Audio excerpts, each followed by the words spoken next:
Okay.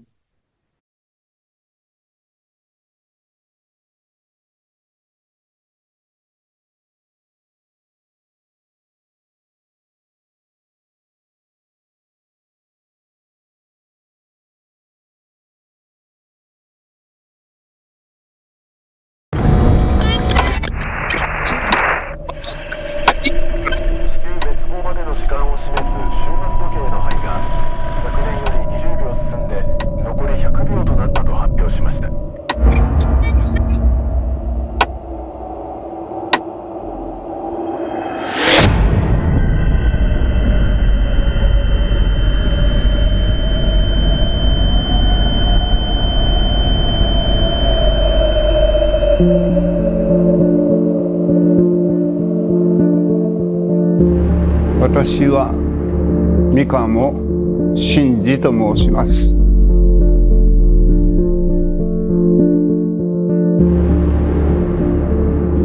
心というのはね。We heard their screams. We tasted the ash. It was hell on earth. もう何歩苦しゅうても痛うても生きるという望みを捨てたらダメだ。お父さんがおらんかったら俺はそこで死んどるやろうね。許す心を成し遂げたらみんなが平和になりますよね。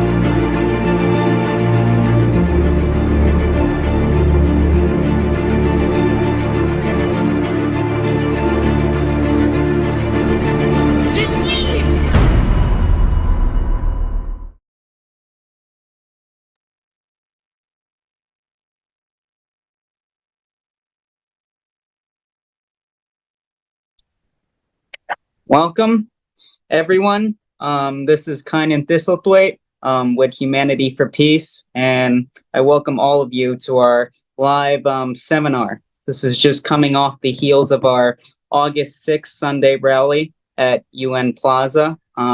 We had many different speakers there. We had over 250 people participate on warning of the danger of nuclear war and actually building a durable security and development architecture where all nations, large and small, are treated equally.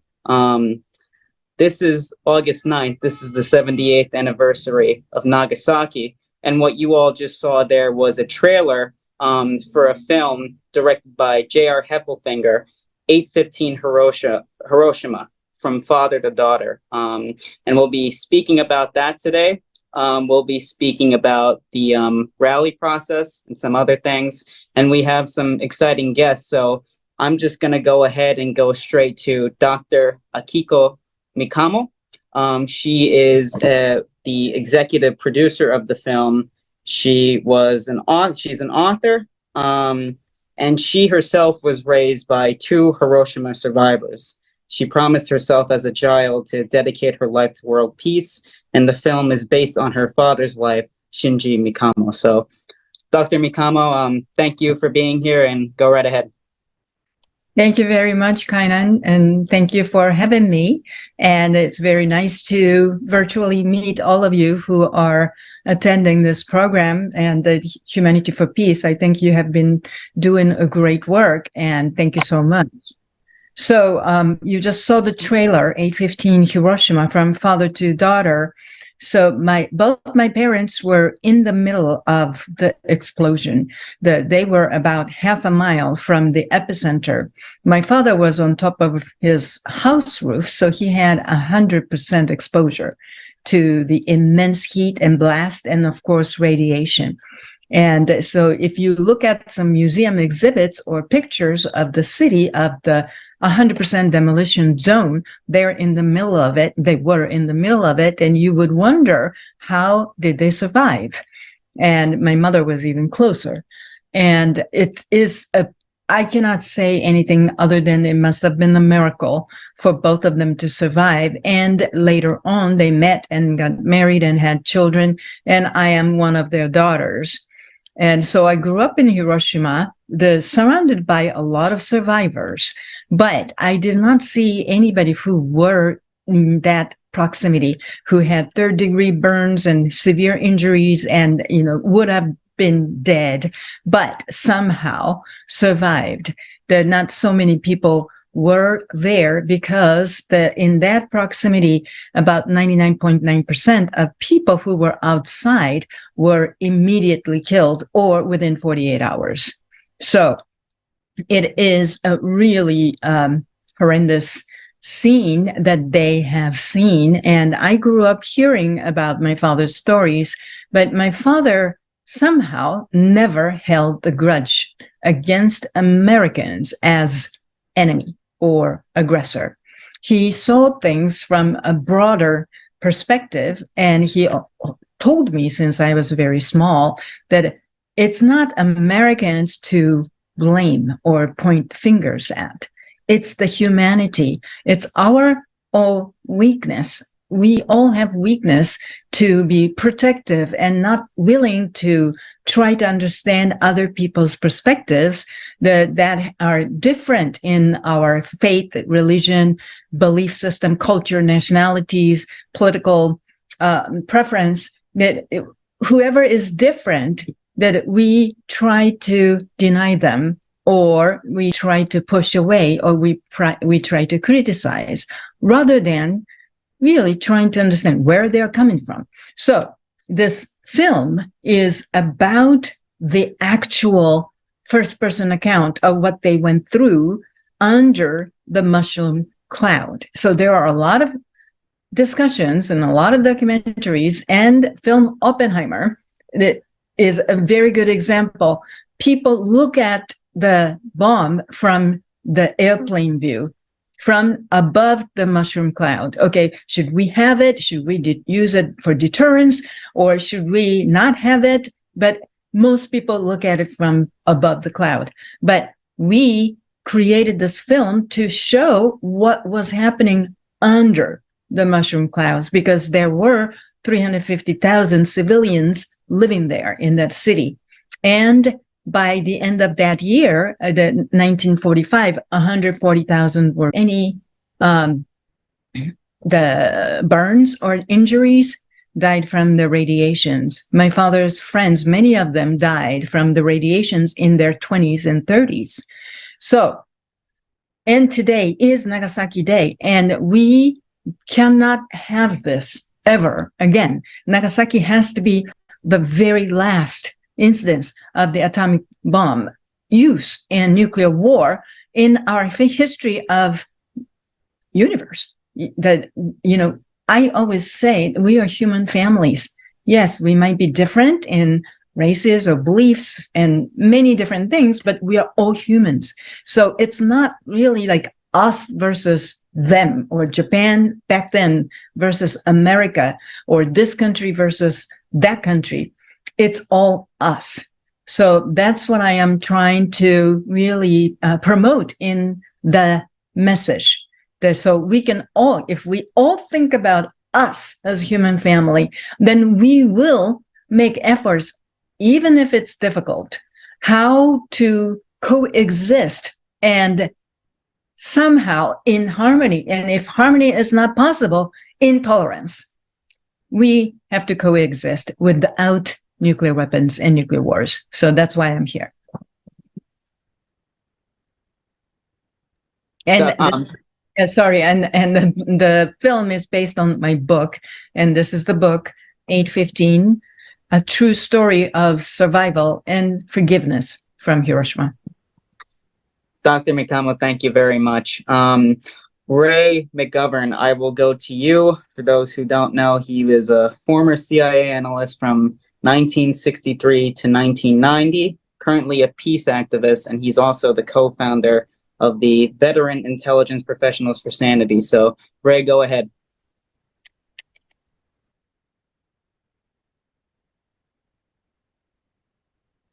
You're muted, Ray.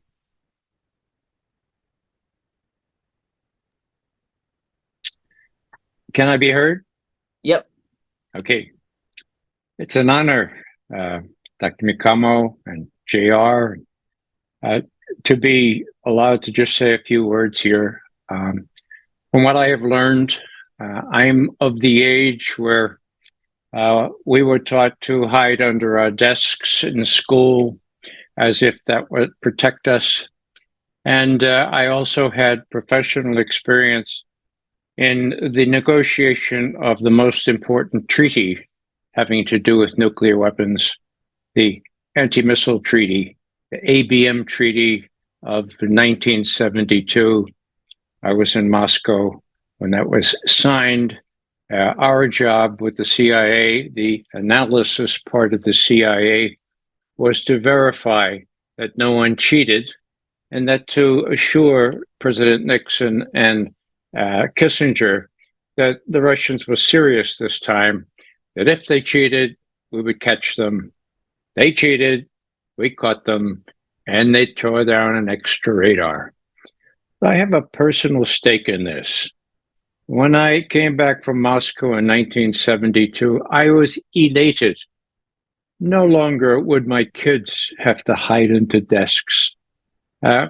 We had concretized the situation where neither side could possibly believe they could launch a nuclear strike without immediately massive retaliation.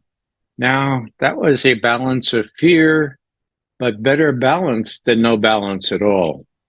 As you probably know, George W. Bush, the Jr., in his wisdom, got out of that treaty, and others got out of other treaties. So my problem here is that in the 60 years, so 6 decades that I have been watching Russian leaders and Soviet leaders, I've never seen us so close to the nuclear weapons as we are with respect to Ukraine. I'll say a little bit more about that in a second, but right now I just want to say that your film is exactly what is needed right now. I watched Oppenheimer yesterday. Oh, I felt so sorry for that victim, Oppenheimer. You have a tall, nice-looking white man who's victimized by the Senate. And all. Oh, that's really, my heart goes out. My God! No mention of the real victims here? Hardly any victim. No mention of the fact that there was no need to use these weapons, that the emperor had already been, that they had already said, you just let us keep our emperor, we won't string him up, and we surrender. No mention of that.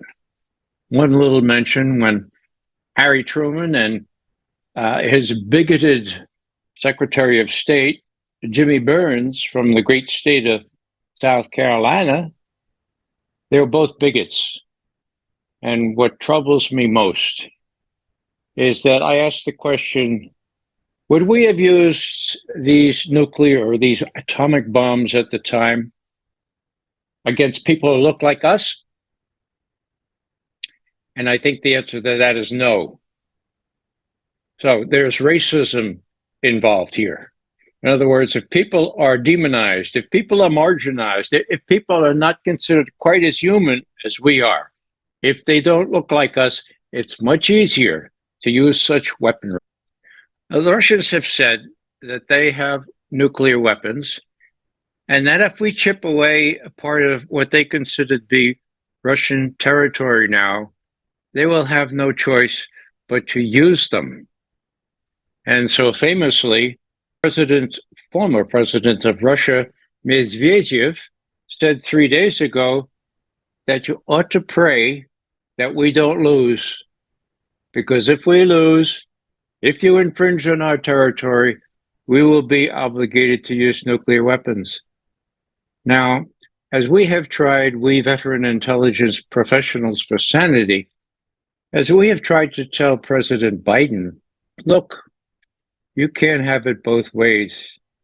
You can't avoid World War III and the use of nuclear weapons and inflict a strategic defeat.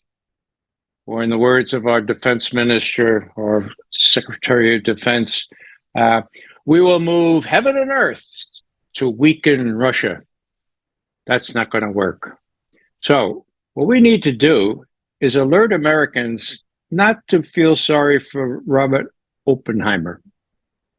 Yeah, okay, I feel a modicum of sorrow for him.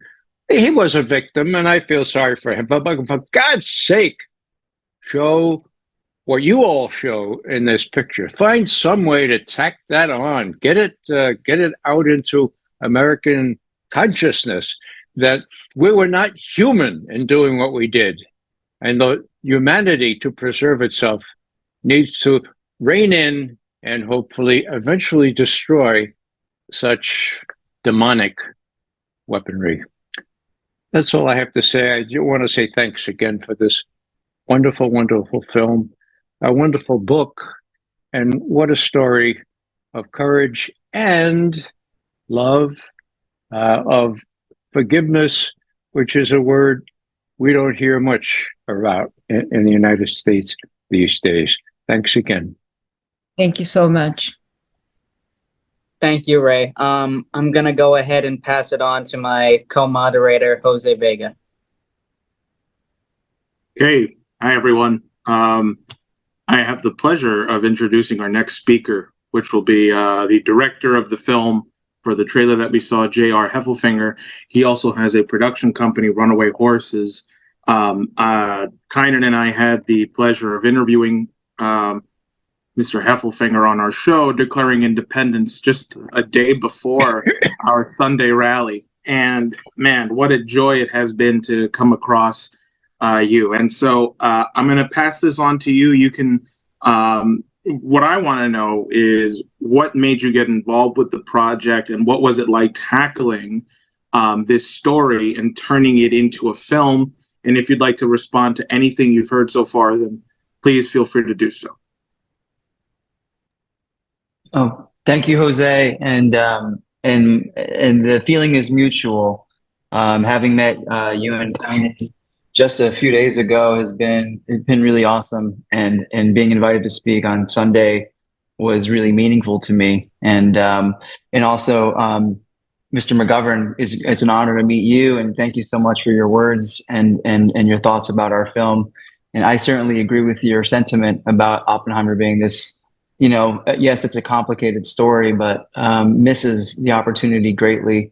And I also agree that Akiko's story, the story of Shinji, her father, needed to be told. And it's been an adventure of a lifetime to have been trusted with this sacred work, and to be guided. I think a lot of things unfolded for us along the way that are beyond our control. Filmmaking often is a battle of control, and accepting obstacles as opportunities and figuring out how to get things done. And we certainly didn't have that Oppenheimer budget, but we had a lot of spirit, and we had a lot of soul, and we had a lot of support. And for me, I guess one of the biggest things was I had lived in Japan I moved to Tokyo when I was 22 years old. I was an English teacher, and I was living outside in Chiba, just outside of Tokyo. And so it's not my first time to be part of that culture, and to have a close relationship and understanding of the goings-ons and the ways of doing things in life there. But coming back 20 years later, or approximately 20 years later, and being a part of this journey with Akiko, was life-changing for me. We had a lot of support from the government of Hiroshima, that we had access to archives from the Hiroshima Peace Memorial. And we also were given a private tour of the museum, and just so many things along the way have guided us in order to tell this story. I think as a filmmaker, as an artist, my mission is to do three things in anything that I kind of enter into. And those three things are to unveil hidden truths about the human condition, to give voice to the voiceless, and to make the invisible visible. And if you get to do one of those things when you make a work of art, you're lucky. You should consider yourself lucky. But with this film, we were able to accomplish all three. And for that, I am eternally grateful to Akiko and her family for trusting me, and for being just wonderful collaborators. it certainly is it's a team effort, and we had a wonderful team come together. And the other thing was awesome about the film and the making of the film was that we shot this in Hiroshima, but we also filmed this in Brooklyn, in New York, which is where I'm from. And so it really is like a cross-cultural, film production that allowed a lot of our film crew who didn't know about Hiroshima or understand on any level the tragedy that occurred there. And so there's a lot of exchange in information that occurred during the production, which was just one of those other magical things that happen when you're involved in something that I truly believe this is sacred work. And so that to me was a joy. And I think, yeah, I mean, that's all I have to say on it now. I'm sure other things will emerge, but I just want to thank you all again for inviting Akiko and myself to be a part of this. And the work you are doing is admirable and inspiring to me. I'm in awe of the work that you guys are doing, and thank you again for having us here. Thank you. It always does help to know that other people appreciate what we do. So, and we're going to come back to all of you. And I know, Dr. Mikamo, you've got a schedule. You said you had to be out of here by 7:45. So I'm just making that point for our next speaker, who is a U.S. Senate candidate running here in New York as an independent. Her name's Diane Sare, and her wardrobe is very appropriate for what we're doing here. She has a shirt that says peace on it, which is great. So Diane, please feel free, go ahead. I'm just, making sure Dr. Mikamo has schedule, and I'd like to get a question at least before she has to go. But Diane, please go ahead. Oh yeah, you got to unmute. There you go. Thank you. All right, I'll be very brief because there'll be more. And I have to say, I have not seen the film or read your book, which I'm very eager to do since Kynan gave the report on this.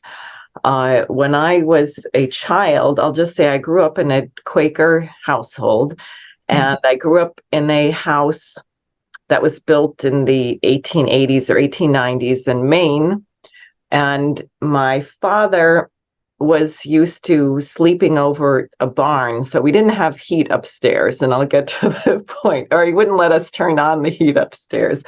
So in the morning, I would run downstairs and turn up the thermostat. It was gas, with those old iron grills, and I would lie on it to dry my hair and get warm. And the grate was under a bookshelf, and the bookshelf had a book about Hiroshima and survivors.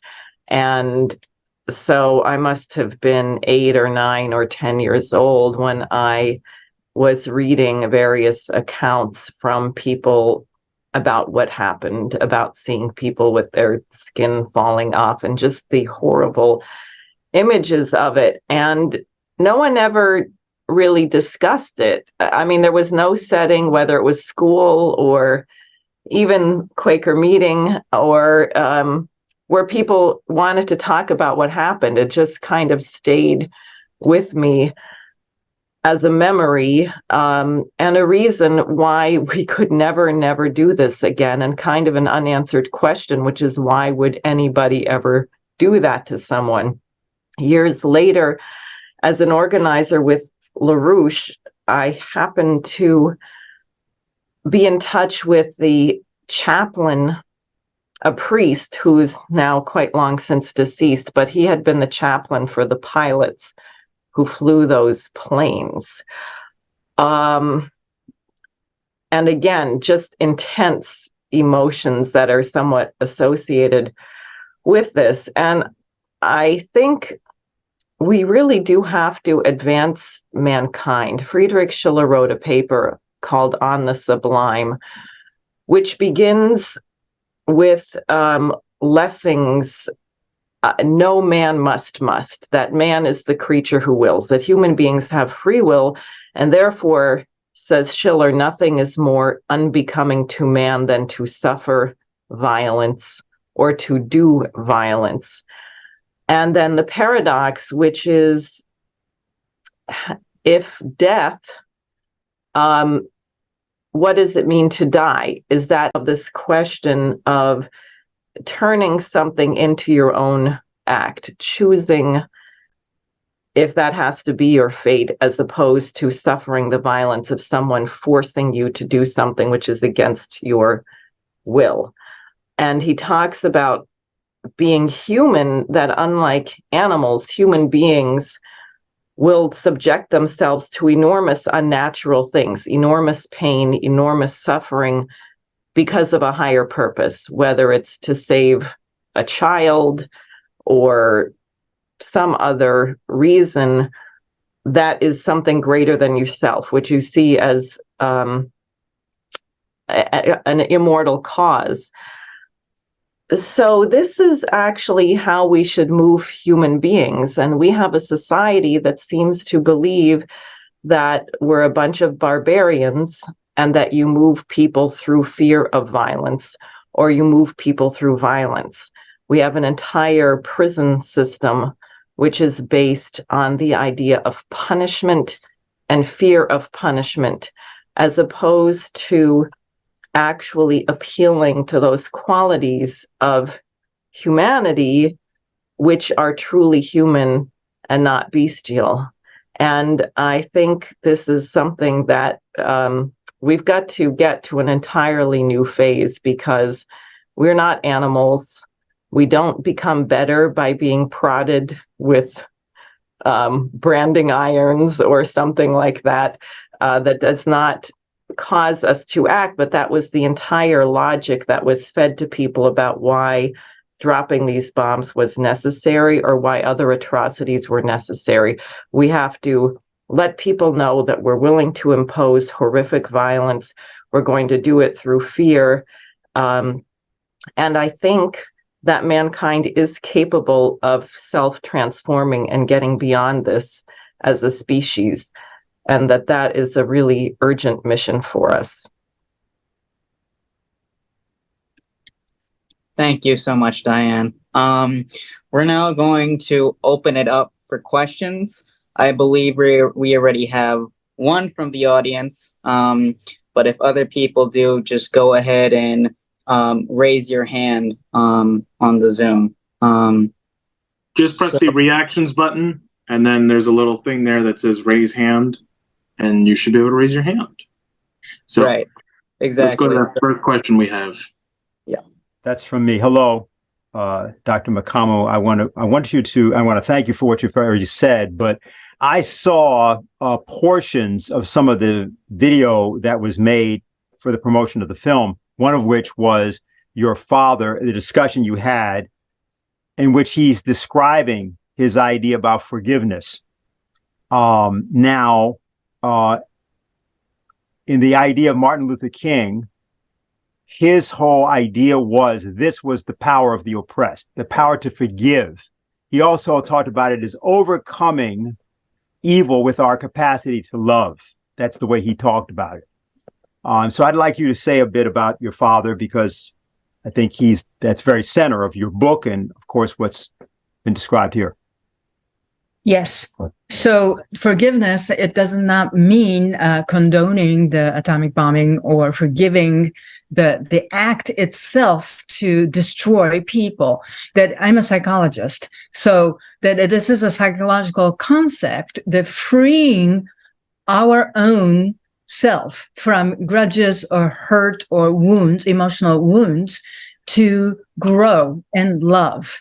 And that's exactly what he means and what I mean. So when Dr. Martin Luther King, what he said really resonates with me. It's very similar concept. And as a psychologist, I developed kind of a multiple layers of forgiveness. And there are many layers. People say, oh, so-and-so forgives, but don't forget. And it's different from what most people think is forgiveness. And it is much deeper personal journey to grow ourselves, so we are not continuing the path of being a victim for the rest of our lives.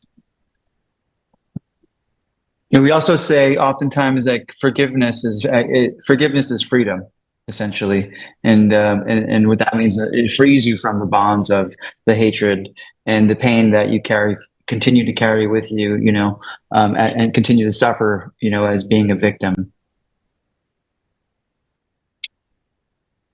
Ray, go ahead.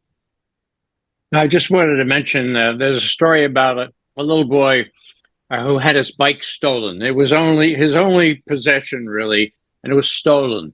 He couldn't find anyone in the village that had stolen it. Looked for a couple of years, just gave up. And finally, one of his best friends came and said, "Look, I want you to forgive me before I tell you what I'm going to do. Will you promise to forgive me?" And the boy said, "Sure." He says, "I stole your bike." And the owner of the bike said, "Okay, where's my bike?" My point is simply that forgiveness is the first step. Some kind of restitution in acknowledgement of the hurt done, I think, follows naturally, but some people seem to forget that they can say, "Oh, really sorry," and not give the boy his bike back. Just a thought.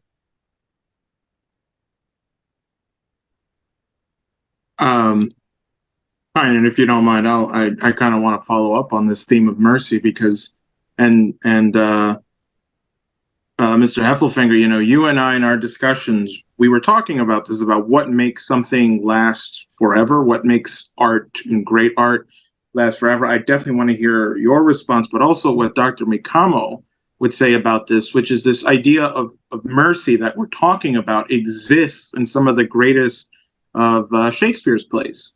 The idea of mercy exists in all of the comedies. That's what prevents them from becoming tragedies, is the forgiveness in there, right? And so I think what's so beautiful about this story and about your father, Dr. Mikamo, is the ability to forgive in a real life circumstance, especially something so big, something that can completely threaten the entire existence of mankind.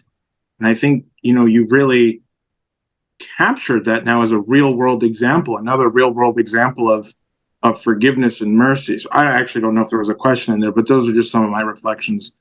And yeah, I don't know if any of you want to follow up on that. F.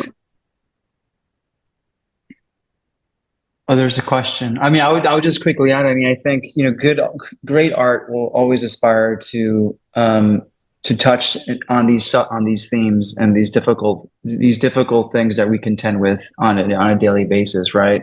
So to unveil hidden truths about the human condition, great art should aspire to do that. And going back to this work, Akiko's book, the story of her father and his father, Fukuichi. I think we've come pretty close in doing that. So it's there's this fact. There are facts that exist, and those are very hard and fast, right? And those are black and white, and that only tells one part of the story. And oftentimes when we look at this particular subject, it's like Akiko had mentioned earlier, it's a bird's eye view, and it's black and white, and these are relegated to archival images and archival photos. But how can we take that and bring it so it's in the present, so that we can confront it and feel it as if we were really there? And it's no longer black and white, but it is vivid and is technicolor, and it is real. And that's what we try to achieve as artists when we are trying to, again, deal with something like the sacred content. Thank you. We do have a question here from Alvin. Yep. Let me give you the ability to unmute, Alvin. Go ahead. See, yes, I have unmuted. Yes, thank you. Dr. Mikamo, in your training, and as Dennis asked earlier on how your father and overcoming evil and forgiveness, and you mentioned that these are psychological things, and the idea of his love for humanity, being able to find that forgiveness. Our rally could have, in my opinion, garnered a lot more support from people, but that people have a very high degree of fear around the political climate, around the threat of such a nuclear war occurring, and taking that challenge on. You have, by exposing and bringing truth to people that's uncomfortable, but giving us what happened, what really happened. I like that analogy of on the ground or below the clouds as opposed to above. Can you talk more to us as we continue to gather our strength and increase our forces on how we can overcome this evil and our fear of that?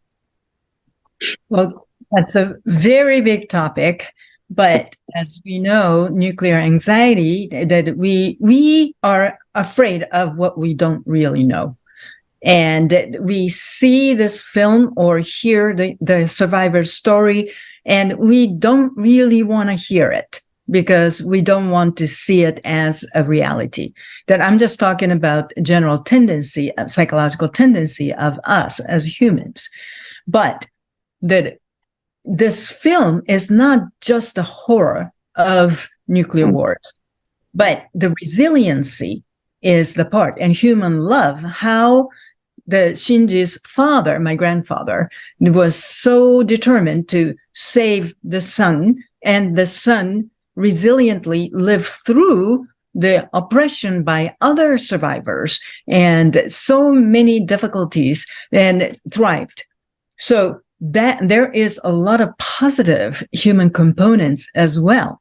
So if we only just one after another give people like, this is horrible, this is horrible, this is horrible, this is horrible.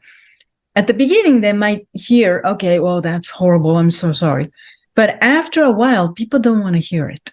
So we really have to think about how can we spread the message or deliver the message the way they can receive it. And now that's a different thing in the political field, because political field, you really need to assert and, just insist until you get what you need. But I'm not a politician. So, but I am believing if we have critical mass of people who really believe in humanity and humanity for peace, and we believe in goodness of humans, and especially young generations that are believing, okay, we don't want to be righteous because we don't know who is going to be really right. Some countries' leader might think it's a right thing to use the nuclear weapons. So righteousness can be very dangerous. So the education and the inspiring. So that's my way of sending the message. And I do believe the organizations like you will send more message in a stronger way and straightforward way. Okay, let's look at this. Let's do something different. Let's gather. Let's raise our voice. So I'm very happy to be a part of that message. I hope that answered your question. I think it did, because he said here in the chat he'll be ordering your book, and he's asking when will the film be available? Okay, in New York and Philadelphia area, the PBS will show it. I don't have the dates right now, but if you can follow our Instagram and Facebook, it will show. But also, please check your PBS local listing. You should be able to watch it from any device in that area. And today, there are a lot of cities showing, Los Angeles, Dallas, many, many other cities too. And that I can look when New York is, and I can put it in the chat. Let me. Yeah, we have a website as well where we're constantly we're going to be updating it with as we're starting to feel the love with the film, and it's getting picked up across more of the PBS networks. And my hope is that it will be coming to WNET, which should be that's the number one market. And my hope from my lips to God's ears will be sometime in September during UN week. But it is playing in smaller, in some of the smaller markets right now. I think we have over 50% the entire PBS spectrum, or I'm not sure what the number is now, but yes, It's about 40%. 40%. Sunday Yeah. was our first the first showing at a PBS station, at a PBS affiliate. So starting to spread. If you want to know more about it, you can go to 815documentary.com. So that's spelled, it's 8 and 15 documentary.com. And then, as well as Akiko had mentioned, we have a Facebook. We're on Facebook, and we're also on Instagram as well. So those are easier ways to kind of check in and follow us. And we're constantly posting content around where we're showing, and there's always some, there's a lot of great content, snippets and any other coverage that we are starting to get. So it's a very exciting time for us, and we're certainly thankful for your interest. So we do hope that you get to see it soon. Yes. So we have about 100 airtimes just in August, and we will continue to show it on PBS September and beyond. And I just wrote, I didn't know how to put it to everybody, so maybe Kainan, you can help. But I just put the channel and the date, August 11th at 4:30 p.m. in New York and Philadelphia area. They will be showing it. I think everyone can see that. Thank you, Dr. Mikano. And Diane, do you have any comment? I just wanted to thank you, Dr. Mikano, because especially speaking as an organizer, you're always in trouble when you say, and whatever, we're facing nuclear war. Yeah, I know. And the economy is terrible. Yeah, I know. And then they say, and this is terrible, and this is terrible. And then you're stuck in a trap. Because you haven't created the kind of tension that comes with the solution. Yes. And then that the person that you're having this conversation with, in a sense, has drowned in despair or some other negative emotion, whereas our job has to be to create that kind of creative tension that allows them to free themselves from this dead end. So I really appreciate what you said, and what you say are the elements of this story. Thank you so much. So I have received comments and the reviews from all over the world about the book and about the film, and that even people who did not have any interest in nuclear wars or anything, but they felt inspired to be resilient and use the power of love to move forward.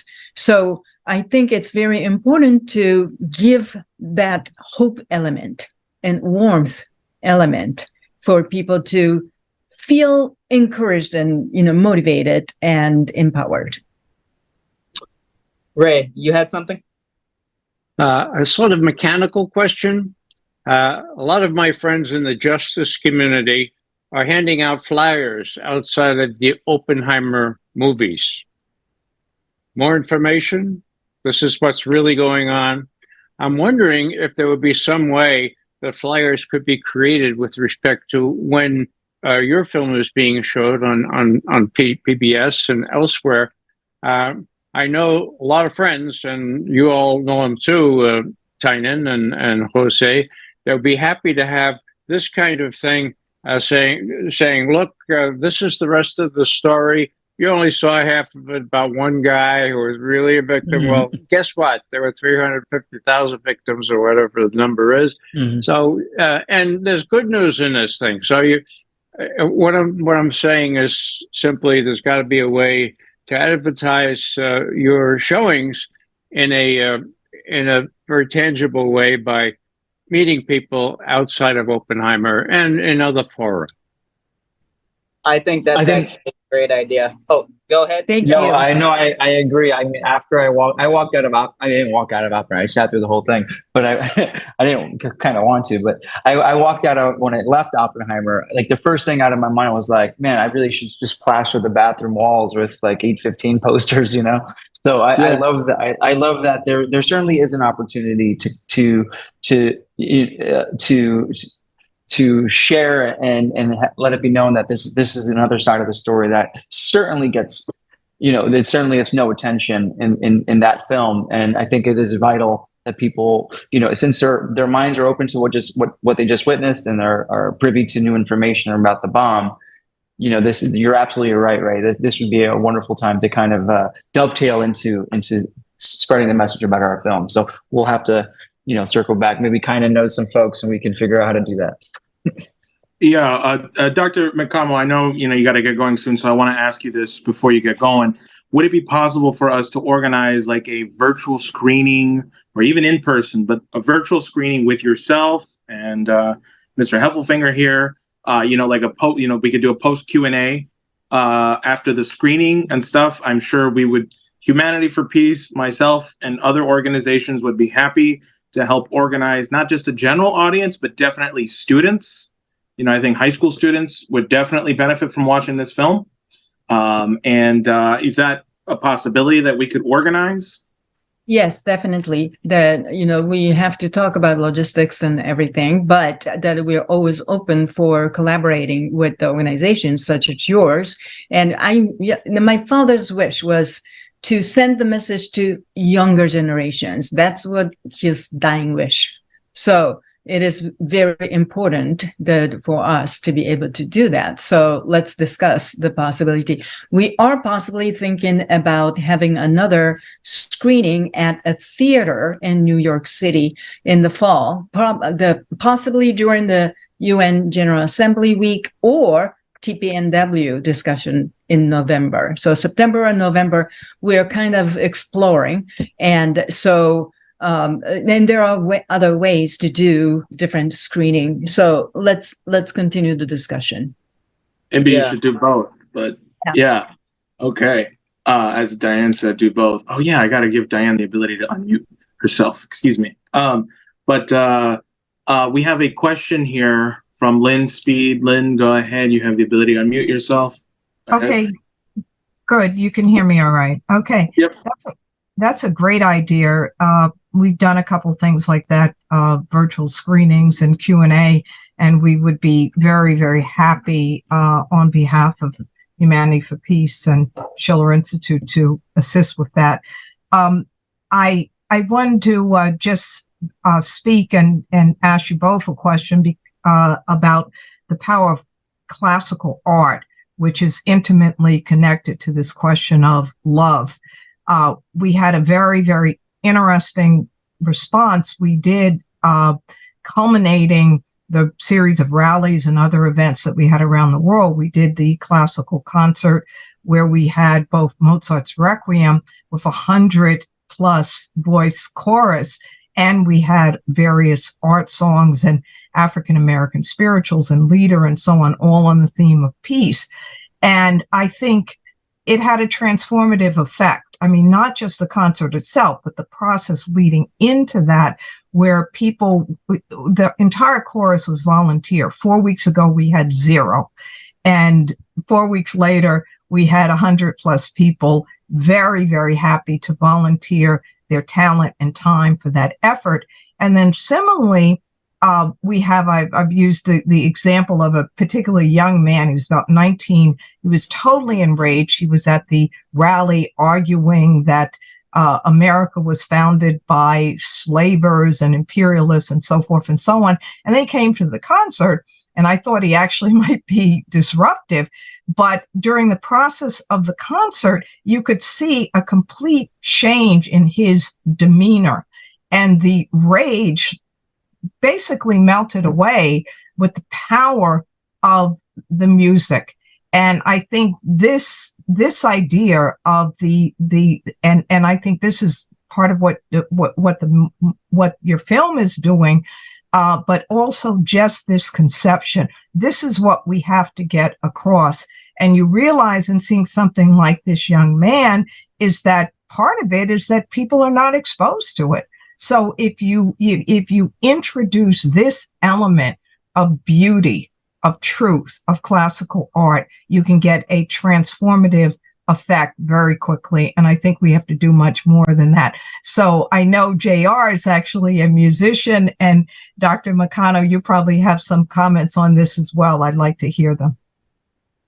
Yes, I think it's a really wonderful the notion that you shared. Well,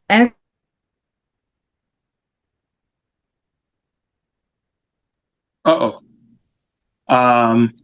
Okay, it looks like Dr. Mikamo has lost connection to us. That's okay. We first of all, we thank her for staying on longer than she said she could stay on. She could only stay on till 7:45, and she gave us an extra 10 minutes. Oh, Dr. Mikamo, hi. We lost your feed there for a second. Oh, okay. For about I'm like sorry. 30 seconds. Yeah. You were just Okay. beginning to respond to it. Yeah, go, if you want to continue, please go ahead. Yes. So our main theme music is by classical composer named Toshio Hosokawa, and the director Heffelfinger, being so talented in music, he found this music, and we were able to get this main theme called Ave Maria. And so the power of music and power of classical art, how it moves and how it brings up the emotions. And we all have to have emotional experiences. And it's very easy to have emotional experiences when we are angry or when we feel hurt. But we also have to have emotional experiences when we feel hope, when we feel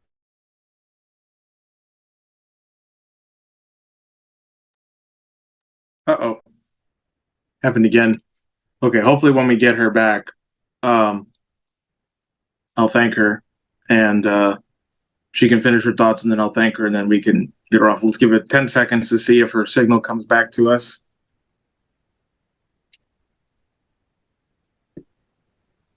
There we go. Dr. Mikamo, we lost the last 15 seconds of what you said. You froze up on us again. Oh, I'm sorry. Maybe something. The last thing you said was when we feel hope is the last. Yeah. Yes. So when we feel hope, when we feel motivation and support and warmth, that's when the message really, really sinks in.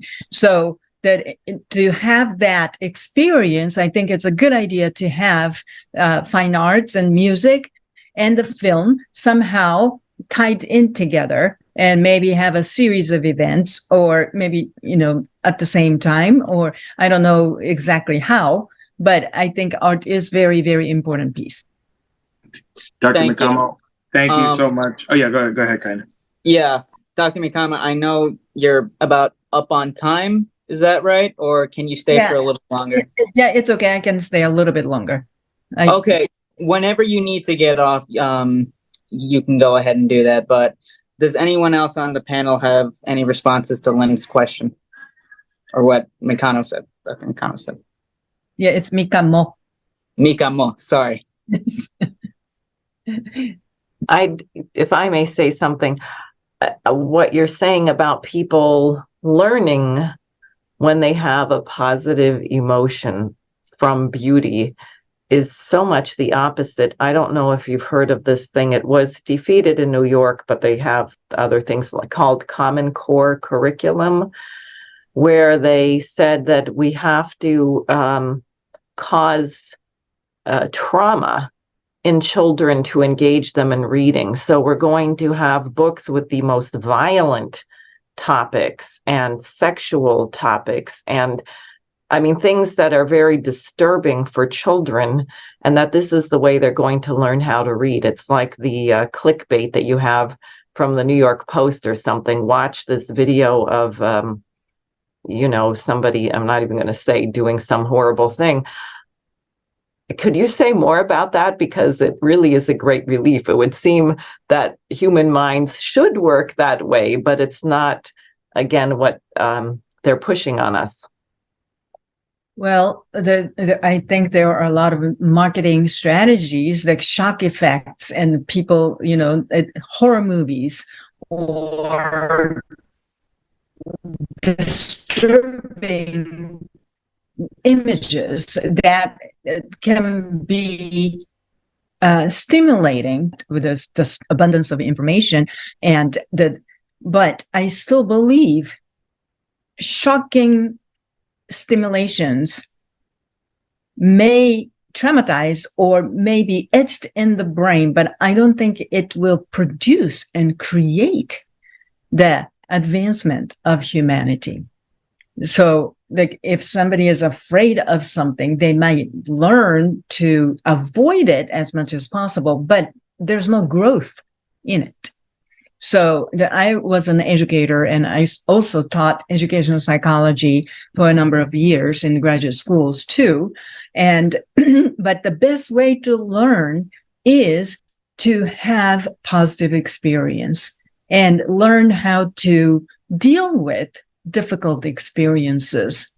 And so that's the whole notion about this film, and that's why I completely trusted the director Heffelfinger, because I have seen his previous work and I have known him for his humanity and his hope for humanity.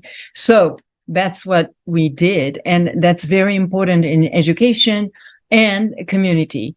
And that it has to be sustainable, and it had the interest and the learning has to be sustainable and growth oriented. That's what I firmly believe. Thank you, Dr. Mikamo. We have Mikamo, right? Mikamo. Yes. Mikamo. Excuse me. Okay, I'll promise to get that right. We have a question here in from the live stream. This was asked by Rosetta Stone. Nice name.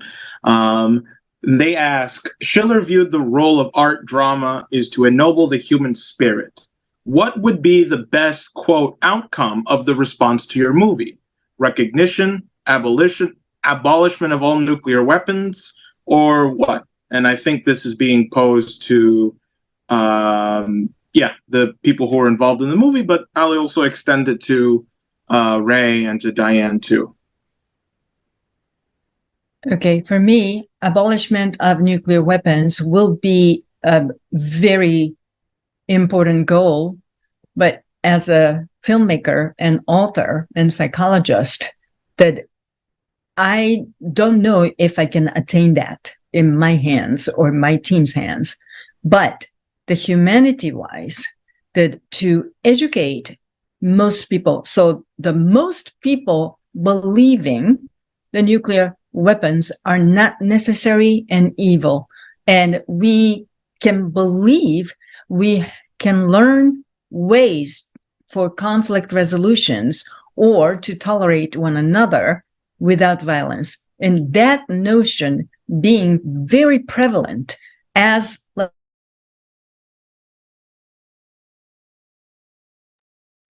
Looks like we're having a problem. Oh, you cut out for like 5 seconds there, Dr. Mikamo. Again, I'm so sorry. Maybe I should switch to the phone. Okay. No, I think you're okay. It was just a split second that time. So Yeah. it's Okay. But if it's longer than 15 seconds, we'll let you know. So, Hef, did you hear what I said? Were you able to? Well, maybe you can repeat what I said. Yeah. No, I mean, I think we gathered what you said. I think that came through. You were just at the tail end of it. Essentially, yes, we would love the abolishment of nuclear weapons. Is that something that we can achieve with the film? I would love to think that it could be a tool in that effort.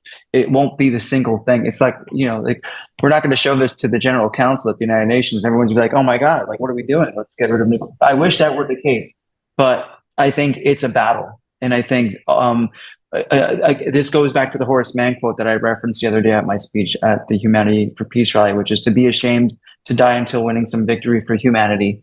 And if anything, I think, I hope our film inspires folks to do that, to not only walk away from watching the film with a deeper understanding of what it means to be human and what it means to have compassion and what does forgiveness mean, and also just the beauty of the resilience of the human spirit as we witness Shinji and Fukuichi survive, but also to walk away with an understanding of what occurred, what really happened.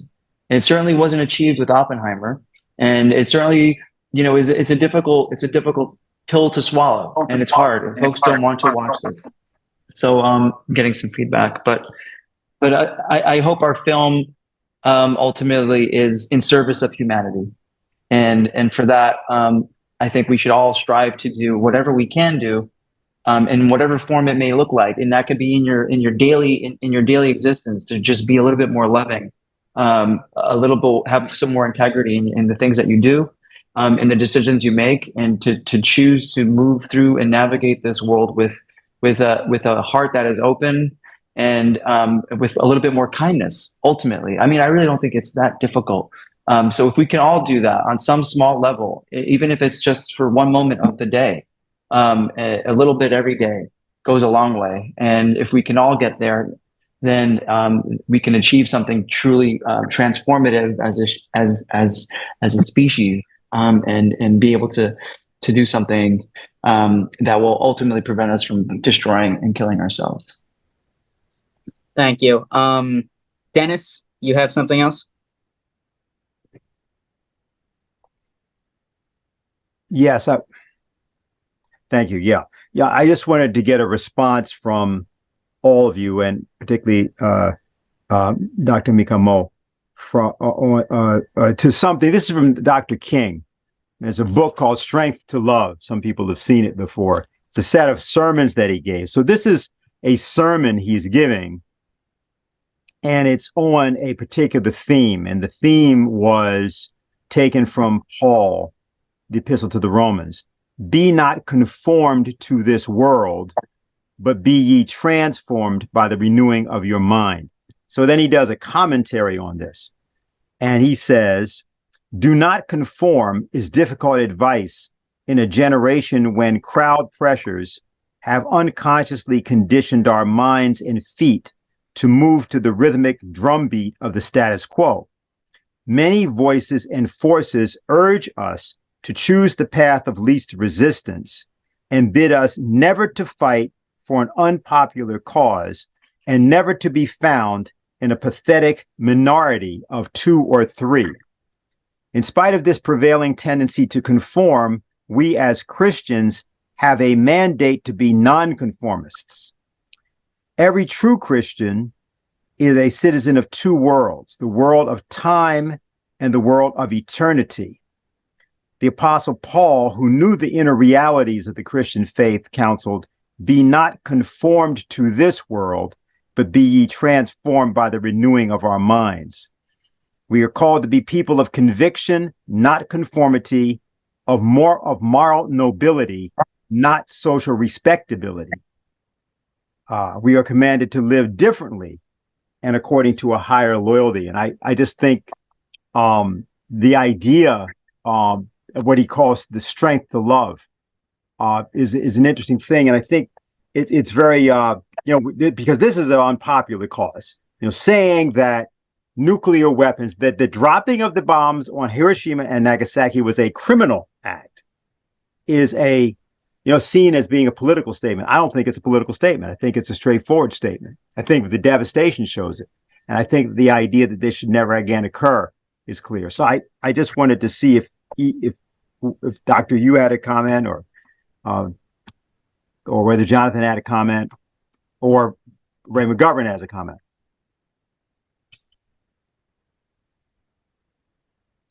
Well, I think for me, it's a team effort. That I am not afraid to say what you just said, but I have been talking about this since the original book came out in 2013. And every time I talk about Hiroshima, and even if it's a story of forgiveness and resiliency, and nobody is shouting that America did it to Japanese. But there's always one person in the room, whether I'm talking to 600 people or 30 people, who would stand up and shout and yell at me, saying that you don't know, you were not there, and you have no idea what Japan was doing to other people in Southeast Asia. Or Japan started this and they deserved it. Or, just whoever believes what they have been taught that as justification, that they had emotional reactions to want to attack me. And so what I found was that if I argue with that, it's not the best way to send a message. So I work with other people, like American historian, like professors, or the director Heffelfinger, who have different educational background or different, life background, who can also look at things from multiple perspectives. So that approach has been really meaningful to me. So I do think what you're saying in Dr. King said is very important. Don't just be fine with being the minority. Don't be afraid to be the minority. You have to voice with the conviction. I really, really believe that. We just have to be creative about how to voice that conviction. Ray?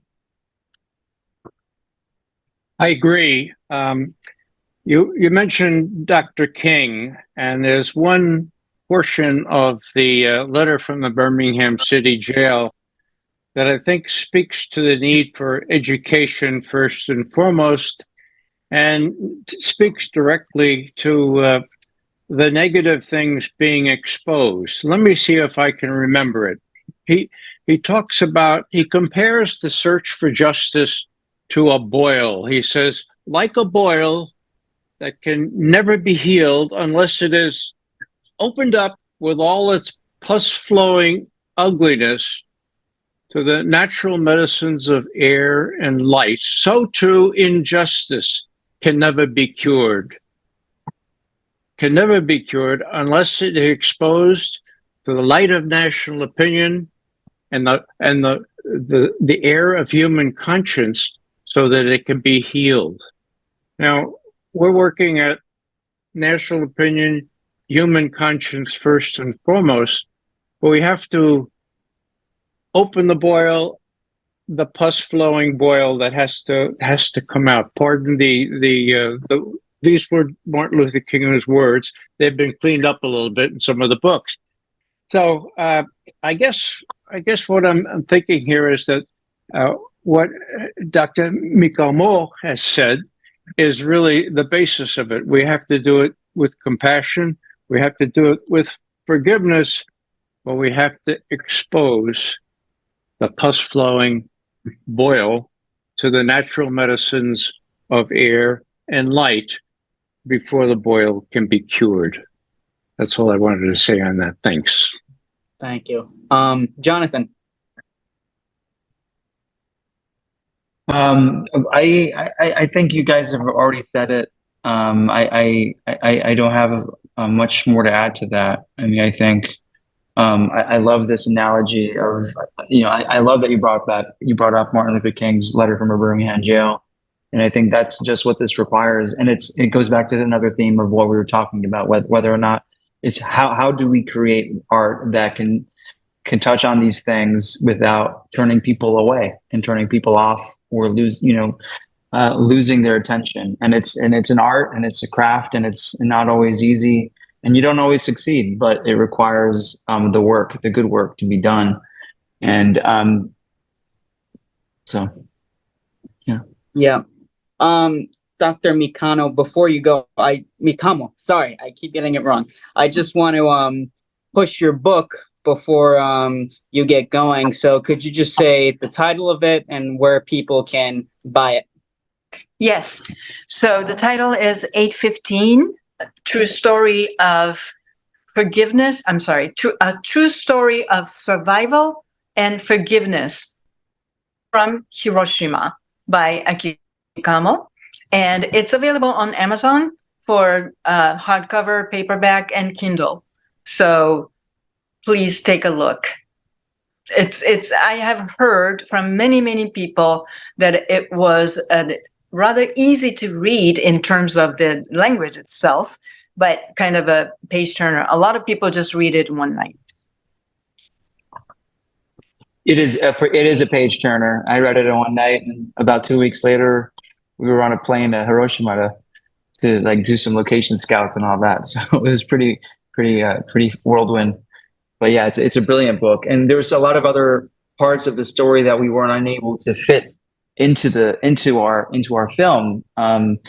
we would have needed more money to do that and more time, and we didn't have those things. But we were, so the book has a lot more twists and turns to this fascinating story as well. So it's not like if you watch the movie, you don't need to read the book. The book has so many other things that we would hope that are just fascinating, and so it'll be interesting in more ways. Thank you. We are closing up on time. So, and I know Dr. Mikamo, you've been on longer than you've expected to be. So I'll ask you for any final remarks you want to make, and you can just get on off. Okay, thank you. Well, thank you very much for all of you, and especially the organizers and of the Humanity for Peace.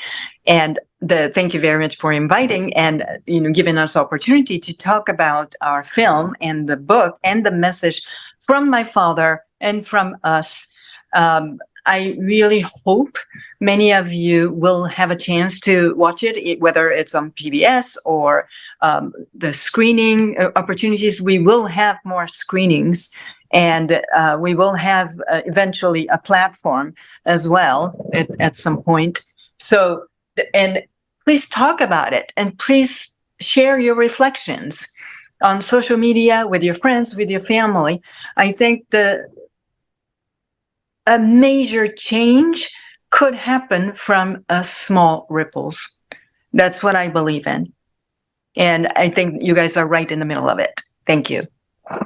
Thank you so much.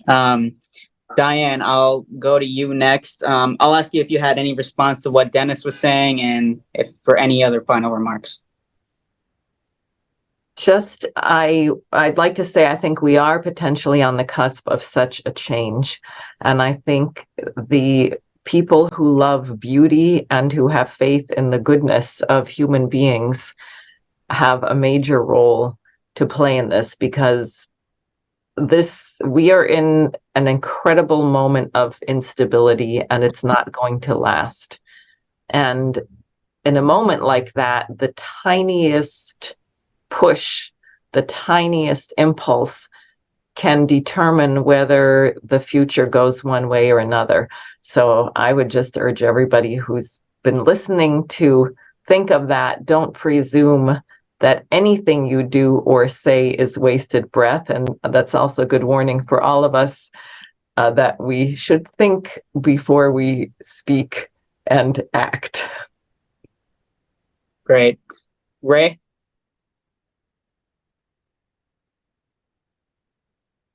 You're muted again. Well, thanks for your patience with me. Can I be heard now? Yes. Yeah.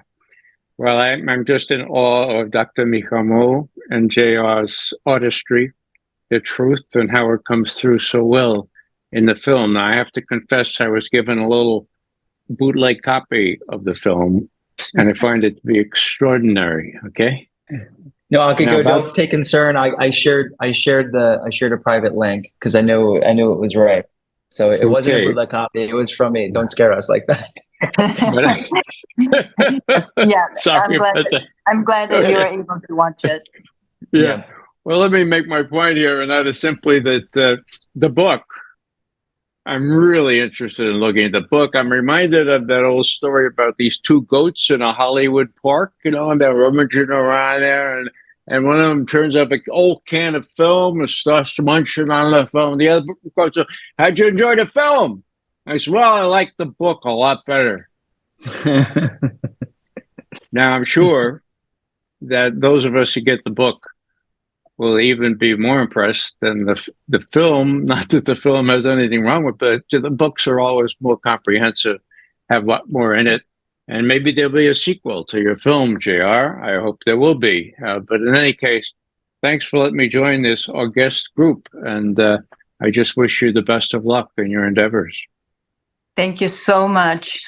The book is only like 180 pages, and the director Heffelfinger did a marvelous job we only were able to show 1/20th of what the book talks about, but he put it in a 50-minute film, and Oppenheimer original book was 1,114 pages, and Christopher Nolan did it in 3 hours.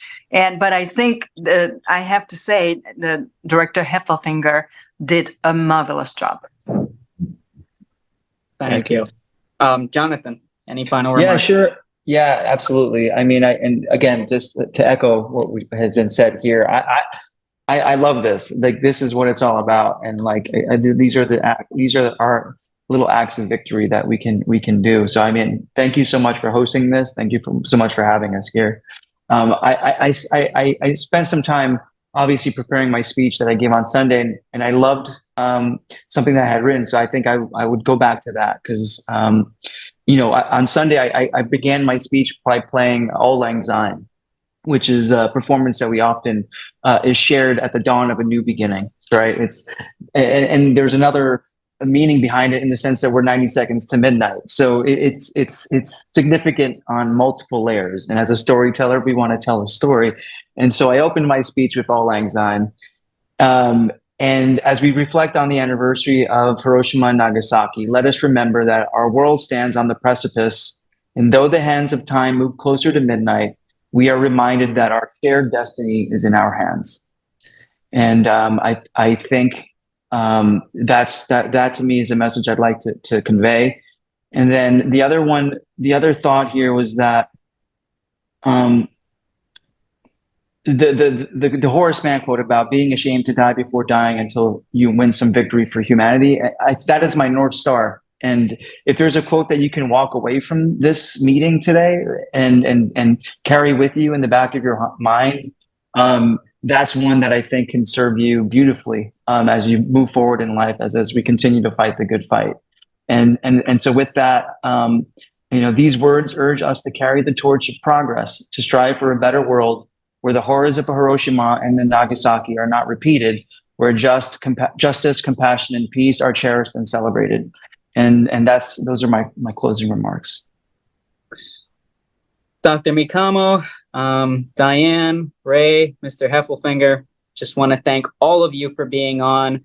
This has been our August 9th Zoom seminar, the 78th anniversary of Nagasaki. I will also say that we had 50 people watching live, so I would thank all of them for tuning in. To close out, it was more. It's over 80. Over 80. Wow. Okay, great. So thank you all. We're going to close out by playing the trailer of the film 8/15 Hiroshima. So go ahead, Jose. Thank you.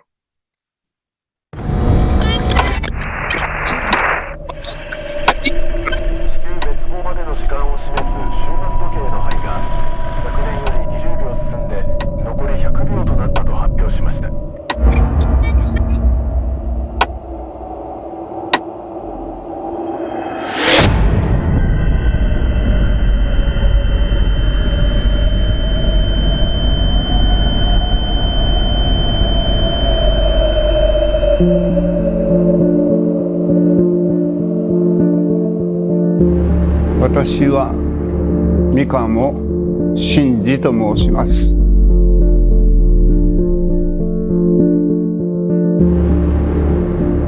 です頃というのはね。We heard their screams. We tasted the ash. It was hell on earth.